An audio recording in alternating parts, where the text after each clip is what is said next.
I am honored to introduce this person that I have known for a long, long time. I worked with him about some 20 years or so.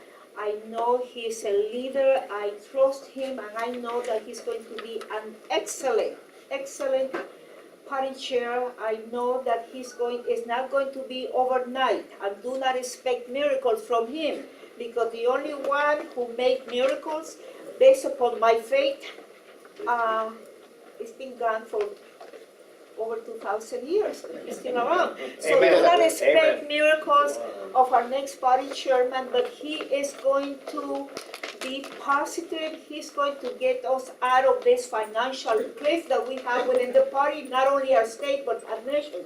So right now, I'd like to call and introduce to you the next chairman of the California Republican Party, my good friend Jim Brulte.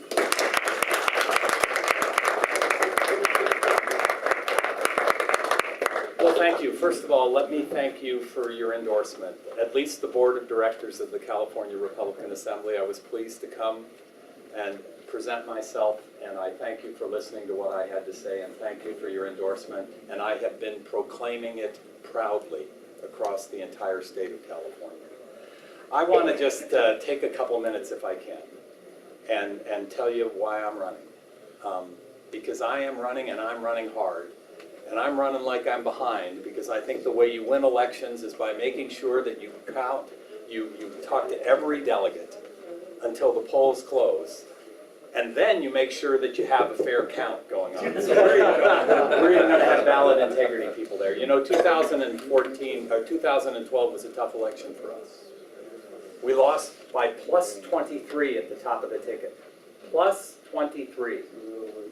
By the way, that was the margin of loss on a scale that only has 100 points. And when you lose plus 23 at the top of the ticket, it means you lose some down ticket races. We lost some congressional seats that if we had been closer in California, we wouldn't have lost. Do you think we had ballot integrity? Well, not necessarily. It's certainly up in the 36th Assembly District. But we also lost some Assembly and Senate seats. For the first time, the Democrats have supermajorities in the state Senate and state Assembly, both since the 1800s.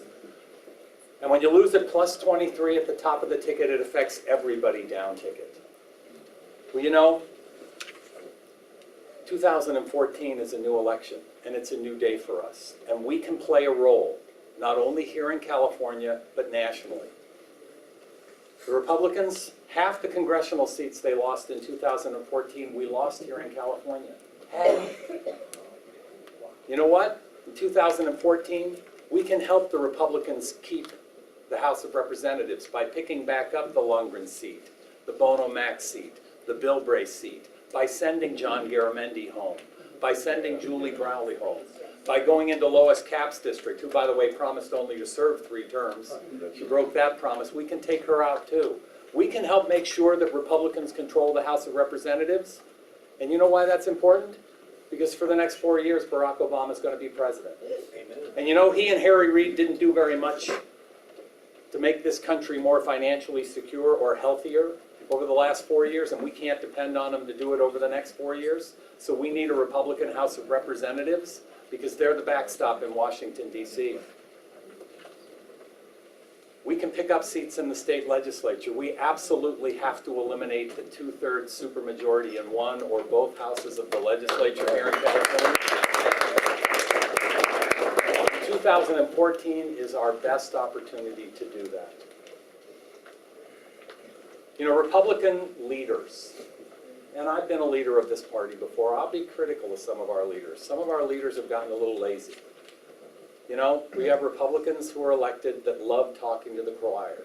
And I have to tell you, it's so easy to talk to the choir, because that's where you get the applause. But talking to the converted doesn't take us from 29 to 51. We can get 100% at 29, and we're still at 29. And by the way, you haven't seen it probably because you've had lives, but for the last week, the Democratic operatives around this city have been sending missives to our speakers, trying to get them to pick fights with other speakers. They've been trying to agitate delegates to oppose this person or that person, you know? Because they want this narrative to continue. The Democrats have a dream for us, and it's perpetrated by the media. They want us to spend the next 6 to 8 months arguing about what we Republicans believe. And they want us arguing with ourselves. And why do they want us arguing with ourselves? Because every minute we're arguing with ourselves, we're not talking about the mess that Jerry Brown and Darrell Steinberg and John Perez and Harry Reid and Barack Obama are making in our country and in our state. Here, here. And I don't know about you, but I think we Republicans know what we believe. We are the party of Lincoln. We are the party of Reagan. We believe in greater individual liberty and greater personal freedom. We believe not only in the First Amendment, we believe in the other 9 as well. Amen. We Republicans know what we believe. We believe in smaller government and lower taxes. Our belief system's good. And we believe in a market-based, free enterprise system that has provided the highest standard of living for the greatest number of people in the history of the world. Yes, right. Now, where have we failed? Frankly, we spent too much time talking to the choir and not enough time going into each and every community and delivering our Republican message. And I want to promise you something. If I'm elected chairman of this party, I will get up every morning trying to figure out how we move the ball forward to elect Republicans, not only to Congress, not only to Senate, not only to Assembly, but to school board, water board, mosquito abatement district, utility district, city council, county supervisors, not just in the area of the states where it's easy to elect Republicans, but across the entire state of California.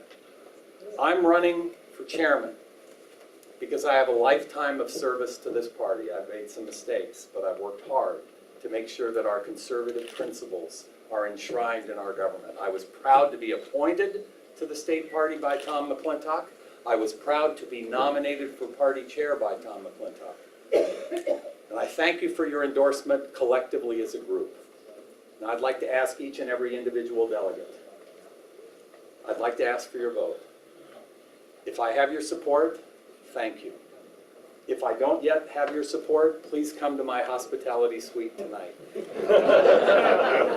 And if there's no way you can find it in your heart to support me, please sleep in tomorrow.